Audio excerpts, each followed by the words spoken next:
आज भारत और पाकिस्तान के बीच जो सीज फायर हुआ है भारत की शर्तों पर हुआ है। देखिए, सिलसिलेवार तरीके से बताता हूं आपको।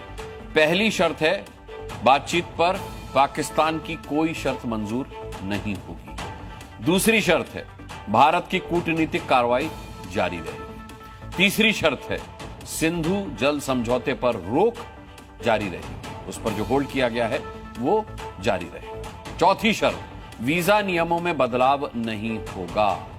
पांचवी शर्त, पाकिस्तान से वर्चुअली वार्ता की जाएगी।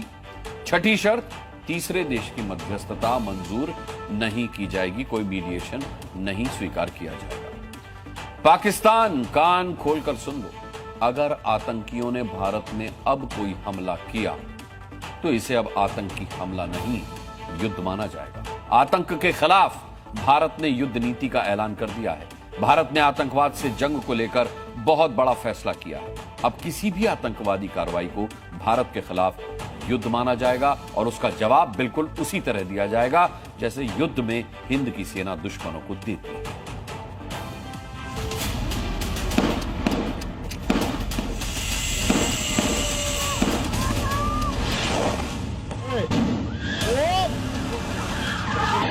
कोई भी एग्रेशन का एक्ट किया तो उसको एक्ट ऑफ वॉर मान के भारत एप्रोप्रिएटली रिस्पॉन्ड करेगा और पाकिस्तान को मिट्टी में ध्वंस कर दिया जाएगा।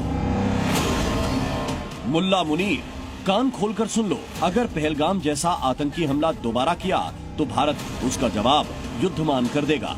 भारत ने एक ऐसा फैसला किया है जिसे सुनकर सबसे ज्यादा दहशत में कोई होगा तो वो है जनरल मुनीर।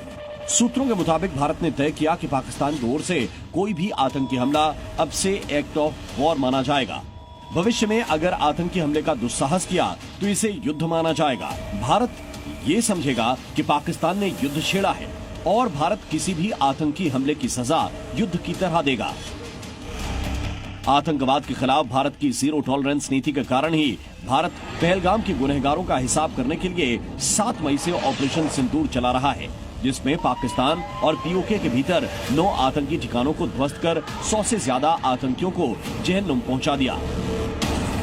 आतंकी हमले के खिलाफ भारत की युद्ध नीति इसलिए भी जरूरी है क्योंकि पाकिस्तान आतंकवाद को लेकर ढीठ है। वो आतंकियों को पालता है और उन्हें भारत में हमले करने के लिए भेजता है। मुंबई का 26/11 अटैक हो या फिर पुलवामा या उरी आतंकी हमला, तमाम सबूतों के बावजूद पाकिस्तान की सरकार और सेना ने गुनहगारों पर कार्रवाई की बात तो दूर, मास्टरमाइंड हाफिज सईद, मसूद अजहर को अपने यहाँ छिपाए बैठा है। मैं समझता हूं आसिम मुनीर और उसके बाकी लोगों को एक क्लियर मैसेज दे दिया गया है कि इसके बाद आपने कोई भी एग्रेशन का एक्ट किया तो उसको एक्ट ऑफ वॉर मान के भारत एप्रोप्रिएटली रिस्पॉन्ड करेगा और पाकिस्तान को मिट्टी में ध्वंस कर दिया जाएगा। भारत के इस फैसले से आतंकिस्तान में खलबली है। मुनीर सेना से लेकर हाफिज सईद और मौलाना मसूद अजहर जैसे आतंकी सदमे में हैं। अभी ऑपरेशन सिंदूर के वार से उबर भी नहीं पाए थे। उससे पहले ही भारत ने बता दिया है, रफाल, सुखोई मिसाइल, तोप, टैंक, ड्रोन रेडी हैं। किसी आतंकी ने भारत या भारतीयों पर हमला किया तो पाकिस्तान वैसे ही दहलेगा जैसा इस वक्त दहल रहा है और जल्द ही मिट्टी में मिल जाएगा। ब्यूरो रिपोर्ट, ज़ी मीडिया।